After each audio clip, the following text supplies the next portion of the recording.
Manni har'a qabannee isin dhufne egaa akkuma argitan mana 00 namoo keessa hin jiraatini. Kaaree meetir square 160 irratti argama. Hedduu qulqullinaan ijaarame.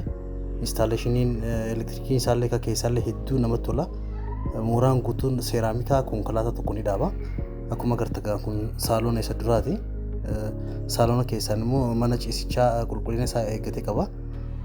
Akkuma agartan kana karaa isaan isiniin garsiisa sarbisoota qaba shintibeetii karaadhaatiin ni qaba kichinilee ni qaba mana hedduu qulqullinaan ijaarame utaan saaqaa magaalaa Dirreedawaa ganda guurratti argama namoonni mana kana bitachuu yookaan laaluu barbaadan bilbila keenya kaasirra jiru kanaan quunnamaan dhaamsa keenya odeeffannoo manaatii fi lafa seera qabeessa akka isin qaqqabuuf peejii keenya gamanuma share follow gochuudhaan namoota biraa akka qaqqabu nu taasisaan namoonni qaamaan dhuftanii laaluu barbaadan immoo gamanuma bilbila keenya kaasirra jiru kanaan dhuftanii laaluu ni dandeessanii isin ija bakka bareedaa irratti argama gatiin isaallee gatii madaalawaadha namoonni gatii baruu barbaadan akkuma isin bilbiltanii odeeffannoo dabalaa argachuu dandeessanii ija yeroo gaarii qabaadha.